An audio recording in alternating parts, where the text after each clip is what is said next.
Pag-usapan natin for academic purposes yung kaso ng extradition or arrest or surrender ni Senator Bato de la Rosa. Nung nag-press con si Ombudsman, sabi niya meron ng warrant of arrest at meron siyang Xerox copy or kopya na timbrehan na nag-issue ang International ICC ng warrant of arrest against Senator De La Rosa. Medyo nagpanic din itong si Senator De La Rosa dahil tumakbo siya sa Supreme Court para pigilan ang Xerox copy ng warrant of arrest. And panic, sinasabi natin, kasi hindi naman pwedeng pumunta sa Supreme Court na ang dala-dala mo ay Xerox copy. No? Kailangan may official copy. Anyway, surrender ang isang option ng gobyerno dito pursuant to Republic Act 9851.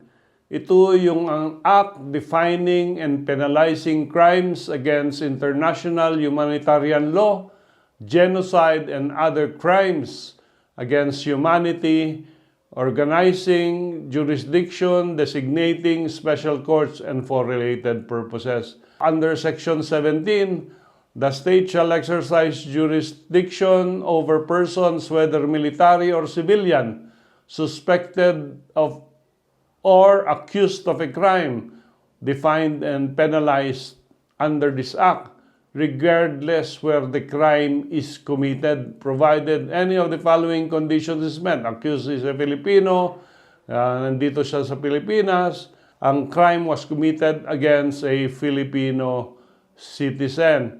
Sabi dito, in the interest of justice, Philippine authorities may dispense with the investigation or prosecution of a crime if another court or international tribunal is already conducting the investigation. In other words, pag meron ng investigasyon sa isang court or tribunal outside the Philippines, pwede nang ibigay yung custody ng Pilipinas over the accused doon sa requesting court. Ito po yung nangyari kay former President Duterte. Hindi na siya dumaan sa court. And of course, Republic Act 9851 is the first option. Another option is voluntary surrender. Di ba? Hinamon naman niya na make my day yung mga ICC nung araw. So mag-surrender na siya, dalhin na siya sa ICC at meron na rin yata siyang lawyer sa ICC para madaling matapos. And the third is whether or not yung Philippine extradition law and the 25 rules of extradition apply.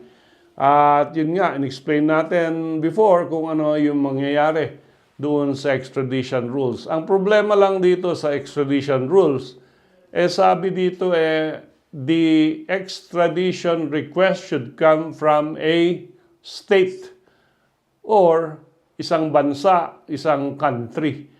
Ang ICC ay hindi po state. Siya ay isang korte, siya ay isang tribunal.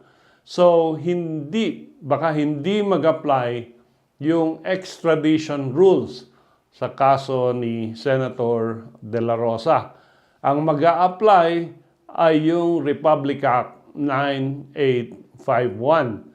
And of course, yung immunity from suit ng mga senador at congressman hindi po applicable dito kasi yung penalty ay more than 6 years. Pag ang congressman at senador ay gumawa ng krimen, 6 years and below ang penalty, ayun, immune from suit. Pero pag more than 6 years, hindi siya immune from suit.